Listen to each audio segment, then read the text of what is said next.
안녕하세요. 타키입니다. 오늘 또 이렇게 오랜만에 나와 여러분들께 소개해 드릴 책은요. 김지영 작가님의 행복해지려는 관성이라는 책입니다. 이 책 또한 제가 필름 출판사에서 되게 오래전에 받았던 책이었는데요.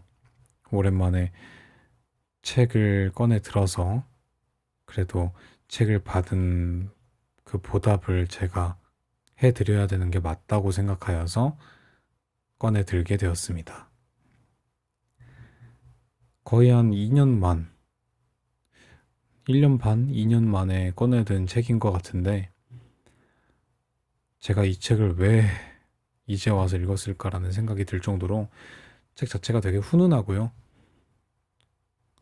읽는 내내 큰 걱정 없이 마음의 짐을 좀 덜어낸 상태로 책을 편안하게 읽을 수 있었던 것 같습니다. 이 김지영 작가님께서 쓰신 행복에 관한 에세이, 행복해지려는 관성은 먼저 칼럼을 쓰다 보니 긍정을 한 스푼 넣어서 끝맺는 게 익숙해졌다고 하셨던 김지영 작가님의 그 어떤 마음 자체가 계기가 되었다고 할 수 있을 것 같아요. 동아일보에서 꾸준히 칼럼 연재를 하고 계시는 작가님이시기도 하고 아무래도 오랜 기간 칼럼을 쓰시다 보니 이 그래도라는 말과 함께 행복해지려는 관성 자체가 몸에 배어 있다 보니까 이 책 자체를 자연스럽게 쓰게 되었다고 하셨습니다. 동아일보에서 썼던 칼럼 몇 개랑 새 원고를 책에 기재를 해 두셨고요. 글의 끝에 공백을 둬서 스스로에게 질문하고 글을 남길 수 있는 공간도 마련을 해 두셔서 이 책을 읽는 독자들로 하여금 행복을 받기만 하는 것이 아니라 나는 행복을 어떻게 생각하고 만들어 갈 것인지 책과 함께 이야기하고 동행할 수 있게 해주는 이점이 있던 책이었습니다. 글을 나눈 차례 또한 이 행복을 찾아갈 수 있게 간편하게 차례를 나눠 놨는데요. 총 3개의 파트가 있습니다. 첫 번째는 발견하기, 두 번째 파트는 정의하기, 세 번째 파트는 유지하기. 이렇게 나뉘어져 있습니다. 이 차례들은요, 행복을 찾아나가는 길잡이 역할을 해주기도 하고, 발견, 정의, 유지로 나누어서 글을 읽는 동안 그래서 단순히 의미만 찾고 품는 것이 아니라 해당되는 목차를 따라서 발견하고 정의하고 이 행복이 유지될 수 있게 일종의 단계를 만들어줍니다. 행복을 찾고 온전히 내 것이 될 수 있게 앞서 말했던 길잡이, 그 도우미 역할을 해주는 것이죠. 이 책 안에는 작가님이 쓰셨던 칼럼, 그리고 새로 기고하신 글들만큼 퀄리티도 아주 좋고 행복해지는 그런 글들이 가득한데요. 그래서 그 글들 중에서 몇 가지를 골라서 여러분들께 소개하는 것 자체가 엄청 고역이지 않나 싶을 정도로 좋은 글들이 가득했습니다. 그 중에도 제가 2개 정도를 꼽아서 여러분들께 소개를 해드리자면 먼저 선택 위임이라는 글이 있습니다. 제가 낭독을 하면서도 한번 읽어드릴 이 글이긴 한데요. 이 글의 시작은 지하철의 긴 대열로 시작해서 화장실의 긴 줄, 여행에서 마주하게 된 웨이팅 줄, 끝내는 모두가 줄 서 있기 때문에 나 또한 같은 줄을 서야 한다는 심리로 인해 인생이라는 그 자체의 줄을 서게 되는 삶의 대열에까지 이어집니다. 모두가 학원을 가니까, 대학을 가니까, 취업을 하니까 나도 해야 한다는 심리를 꿰뚫는 글로 가끔은 휩쓸리지 않고 나만의 선택을 하는 것이 나에게 더 이로울 때도 있다는 의미를 선사해주는 용기가 담겨 있는 글입니다. 그래서 이 용기가 너무 뚜렷하게 부각되는 글이어서 이 글이 일단 첫 번째로 좋았던 글이었고요. 두 번째로는 파트 2 정의하기에 있는 땡땡 척의 힘이라는 글입니다. 땡땡 강사, 땡땡 프로들을 보면 가끔 그 사람들은 정말 전문가 같고 프로일까? 라는 그런 의심을 하게 되죠. 이 작가님도 그 의심으로부터 그 사람들은 정말 모든 것을 다 꿰고 있고 알고 있는 사람들일까 생각을 하기 시작했다고 해요. 하지만 그 사람들은 완벽하고 모든 걸 알고 있지 않더라도 남들과는 다르게 자부할 수 있는 자신감이 있었기에 강사가 되었고 프로가 되었고 전문가가 될 수 있었다라는 것을 알게 됩니다. 작가님은 이를 어른이라는 개념에까지 대입하시면서 우리에게도 척하는 힘이 필요하다고 이 글에서 말씀하십니다. 결국 뭐뭐 같아요와 같은 추상적인 말이 아니라 뭐뭐입니다 라고 딱 잘라 정의 내릴 수 있는 이들만이 진실에 다가갈 수 있고 명확해진다고 이 글에서 말을 해주십니다. 주저하는 이들을 위해, 두려워하는 이들을 위해서 이 글 또한 용기를 실어주는 재치 있고 톡톡 튀는 글 이어서 두 번째로 마음에 들었던 글로 여러분들께 소개를 해드리고 싶습니다. 이 이외에도 좋은 글들이 많고 제가 비록 다 읽어드리지는 못하겠지만 그 이후에도 이 궁금증을 자극하고 그리고 마음을 훈훈하게 데펴주는 그런 글들도 가득가득한데요. 제가 책 자체를 다 낭독해 드릴 수는 없지만 제 낭독을 듣고 제 책 소개를 듣고 관심이 생기신 분들은 이 필름 출판사 측에서 출판한 이 김지영 작가님의 행복해지려는 관성을 직접 구입해서 읽어보시면 좋을 것 같습니다. 그럼 소량의 부분을 낭독해 보도록 하겠습니다. 행복해지려는 관성, 김지영. 딱 그만큼의 긍정과 그만큼의 용기면 충분한 것. 작가의 말. 대체로 불행해도 결국 행복해지기 위한 성질. 감정의 역치가 낮다. 쉽게 울고 쉽게 웃는다. 쉽게 불행해하고 쉽게 행복해한다. 어느 날엔 사는 게 버겁다. 한다고 해왔는데 과연 맞게 해온 걸까? 지금껏 내려온 모든 선택들이 의심스럽다.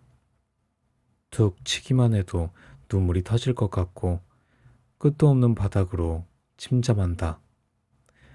고백하건대 사실 많은 날들이 이러하다. 감정의 비중으로만 행복을 정의하자면 나는 그리고 우리는 대부분 불행한 사람들이다. 대체로 불행하다. 하지만 그건 삶이 지닌 기본 속성이 아닐까 안다. 불안, 우울이 삶 그 자체라면 행복은 이벤트에 가깝다.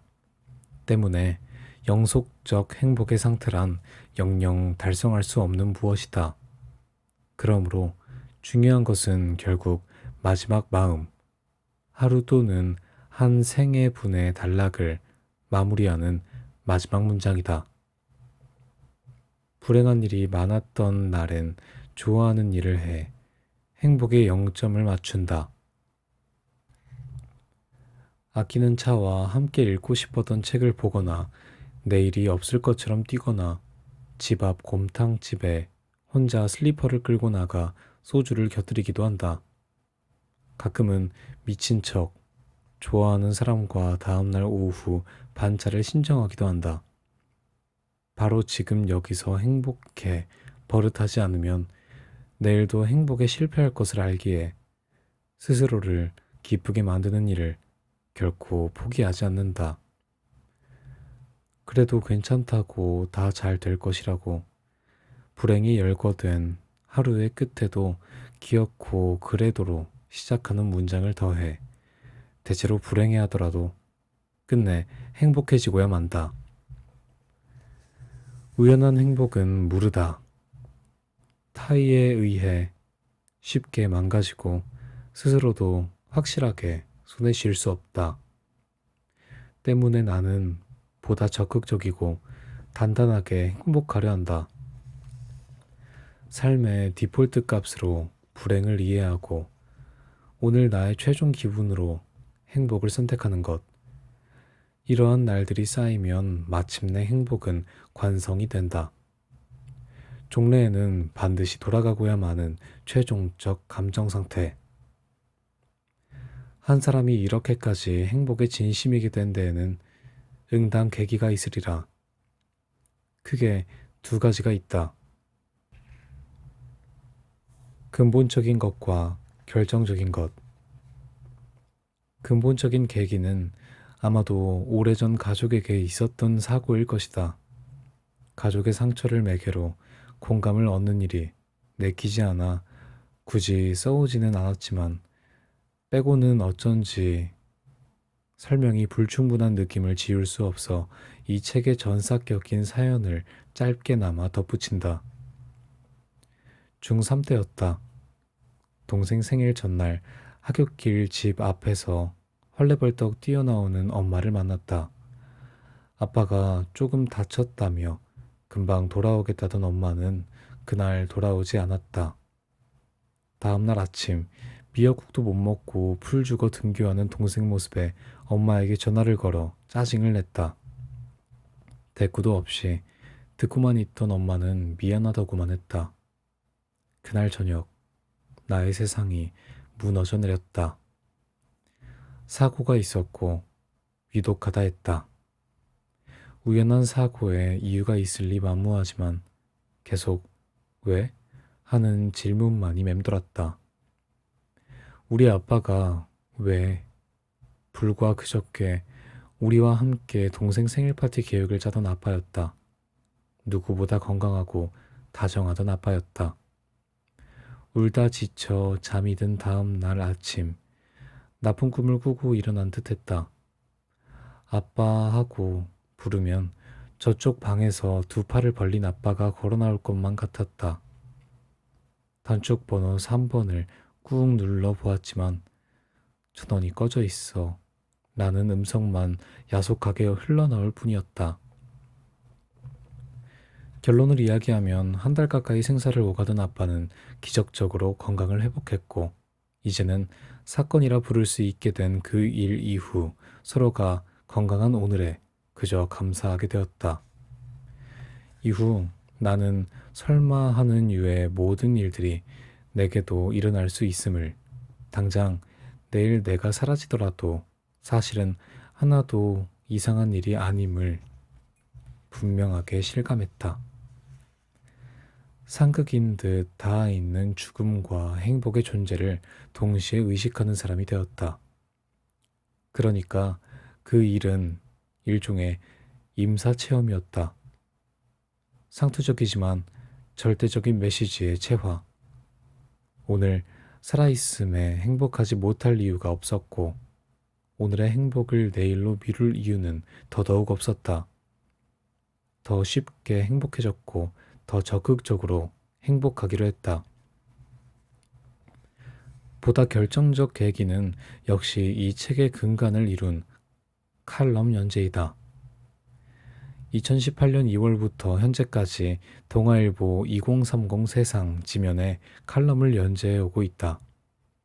정제된 매체에 정해진 형식으로 꽤 긴 시간 글을 써오다 보니 1500자 5개에서 6개 문단으로 사고가 재단되고 글이 패턴화되는 것이 느껴졌다. 나아가 각각의 글이 독자적인 메시지를 담고 있어야 하는 칼럼의 특성상 기승전긍정으로 매듭 짓는 습관도 세포 어딘가에 끝내 긍정으로 향하려는 관성 같은 것이 새겨져 버린 것 같았다. 행복해지려는 관성, 제 아무리 벅찬 하루였대도 마지막에 그래도로 시작하는 문장을 하나 더 하는 일. 딱 그만큼의 긍정과 딱 그만큼의 용기면 대체로 충분하다는 것을 칼럼 쓰기를 통해 아루새겼다. 각각의 모든 글은 일말의 거짓도 없이 진심이었다. 다만 진심에도 구획이 나누어져 있다면 가장 밝은 쪽, 가장 낙관적인 쪽에 진심이었다. 그리하여 이 책이 만들어졌다. 연재했던 글 중 일부를 선별하고 몇 편의 새 원고를 더해 단행본에 맞도록 수정하여 엮었다. 이미 쓰인 글 간의 관계를 귀납적으로 밝히고 목차를 구성해 이름을 붙이는 작업이 쉽지는 않았다. 그러다 발견한 분명한 맥락은 결국 이 관성을 체화하기까지 나름대로 애써온 과정을 끈질기게 말해오고 있더라는 것이었다.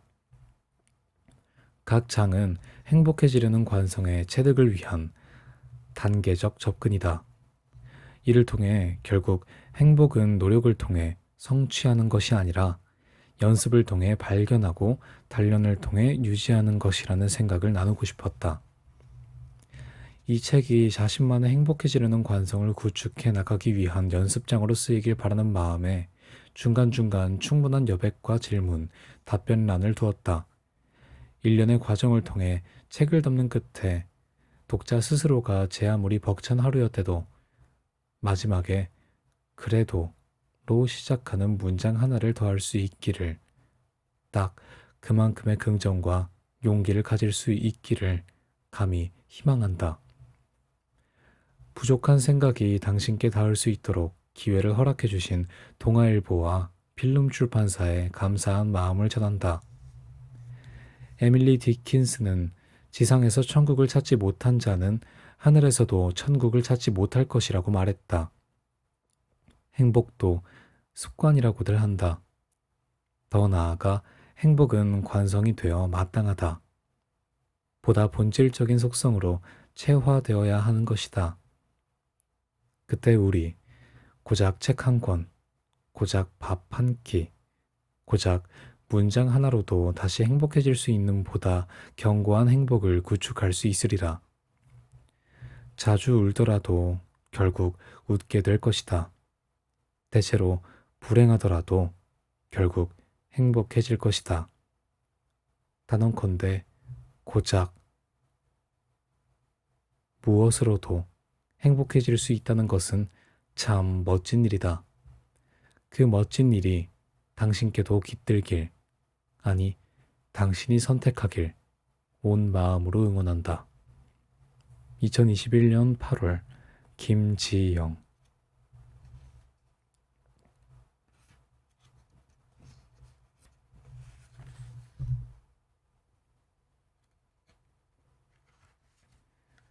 파트 1.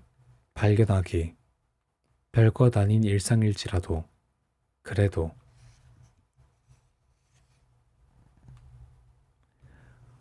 엄마의 취향. 하루. 꿈. 결혼 전 엄마와 둘이 터키 여행을 다녀왔다. 미혼 딸로서는 마지막으로 오붓하게 엄마와의 시간을 누려보기 위해서였다. 여행을 준비하고 다녀오고 곱씹는 일련의 과정에서 생전 엄마라는 단어 뒤에는 붙여보지 않았던 낯선 단어 몇 가지를 떠올렸다.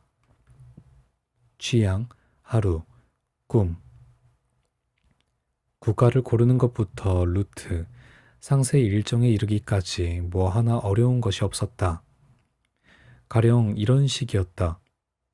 엄마, 어디 가고 싶은데 없어? 엄만 우리 딸이랑 함께라면 어디든 다 좋아.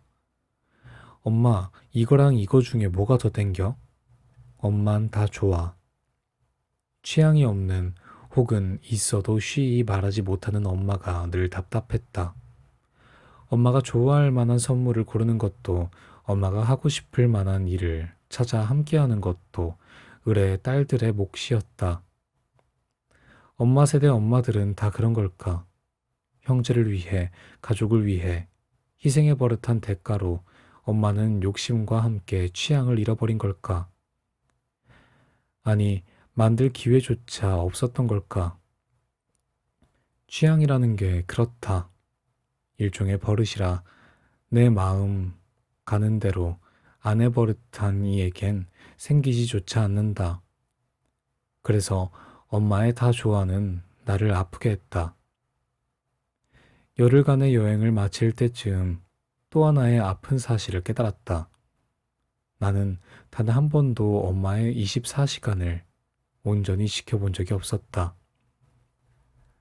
항상 나는 어딘가를 가고 엄마는 그런 나를, 우리를 기다렸다. 하루 일과를 시시콜콜 궁금해하고 염려하는 쪽은 항상 엄마였지 우리가 아니었다.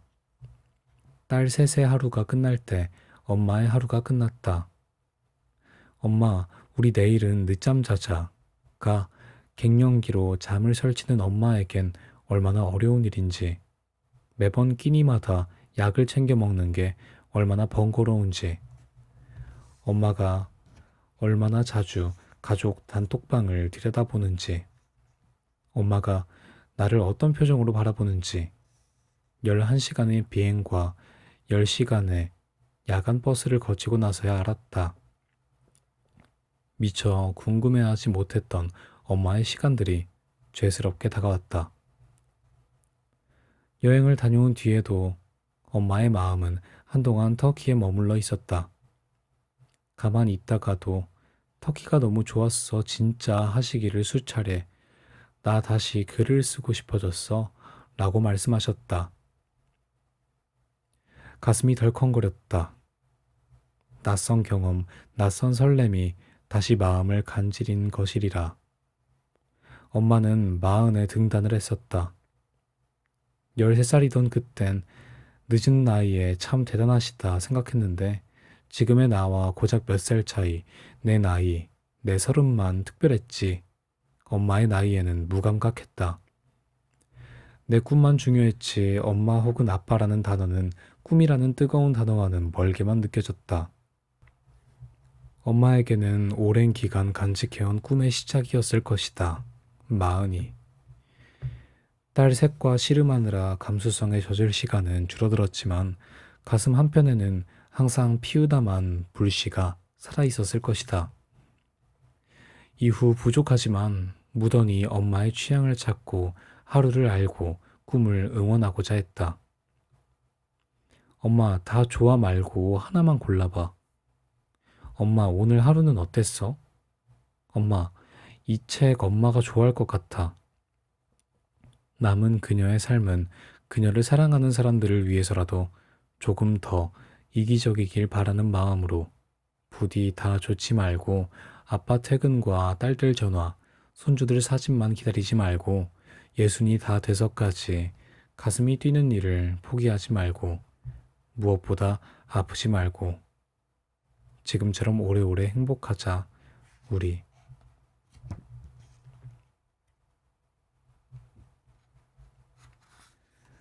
선택 위임. 오늘 지하철에서 흥미로운 장면을 목격했다. 출구 계단을 향해 개찰구에서부터 긴 줄이 무려 한 줄로 이어져 있었던 것. 에스컬레이터도 아니고 폭이 꽤 넓은 계단이었는데 사람들 질서의식이 대단하다 싶었다. 그들 중 몇몇은 앞을 쓱 보고는 갸우뚱해했지만 그만한 이유가 있겠지 하며 줄을 지키는 듯 했다. 순간 깨달았다. 이들을 줄 세운 것은 질서의식이 아닌 다수의 선택에 대한 근거 없는 믿음, 선택 위임이라는 것을. 낯선 광경은 아니다. 주변에서도 이런 선택 위임을 왕왕 마주한다. 언젠가 공연을 보고 화장실 앞에 길게 줄을 서 있었더니 남편이 반대쪽에도 있을 거라며 나를 이끌었다. 아니나 다를까 있었고 아무도 없었다. 나도 모르게 사람들이 기다리는 데에는 그만한 이유가 있겠지 하고 그들의 선택을 믿어버린 것이다.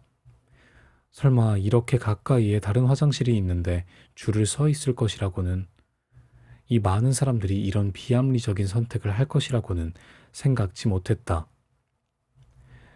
이뿐만이 아니다. 몇 해 전 남편과 속초여행을 갔다. 유명하다는 새우튀김 골목에 갔는데 유독 한 집 앞에만 줄을 서 있었다. 검색해 보았지만 특별히 유명한 가게는 아닌 것 같았다. 그럼에도 우리는 기나긴 기다림의 대열에 합류했다. 줄 서는 집에 대한 공연한 신뢰 탓이었다. 결과는 갓 튀긴 새우라면 느낄 수밖에 없는 예상 가능한 맛있는 맛이었다. 그 골목 어느 집에서 먹었어도 비슷한 맛이었으리라. 돌아보니 이 또한 선택 위임이었다. 아마 처음에는 우연히 두어 명이 앞에 있었을 것이다. 그러다 지나가던 사람 하나가 우리처럼 공연한 믿음으로 뒤에 섰을 것이고 또 다른 사람이 그 뒤에 섰을 것이다. 그리하여 줄줄이 앞에 선 이에게 자신의 선택을 위임하는 점주 입장에서는 뜻밖의 선순환이 만들어졌을 것이다. 비단 이 가게뿐이 아니라 종전의 화장실, 지하철 계단도 마찬가지 아니었을까? 어쩌면 선택 위임의 메커니즘은 우리 생활에서 생각보다 넓은 영역을 관장하고 있는지도 모르겠다. 하지만 뭐니 해도 선택 위임 중 제일은 아마 삶의 주요 미션으로 여겨지는 몇 가지 대입, 취업, 결혼, 출산, 노예, 줄 세우기가 아닐까. 나만 해도 주도적으로 해온 선택들이라 믿지만 착실히 그 길을 따라왔다. 고3 수험 생활을 거쳐 대학에 들어갔고 졸업과 동시에 취업을 했다. 5년 만난 애인과 결혼을 했고 어느덧 마지막 미션만을 남겨놓고 있다. 많은 이들이 인사치레로 자녀 계획을 묻는다. 순서의 역행은 선택지에 없어 보인다. 이 미션까지 완수하면 나는 줄 서지 않게 될까? 모르긴 몰라도 분명 영어 유치원으로 시작해서 내 집 마련으로 끝나는 또 다른 대열이 손짓하고 있을 것이다.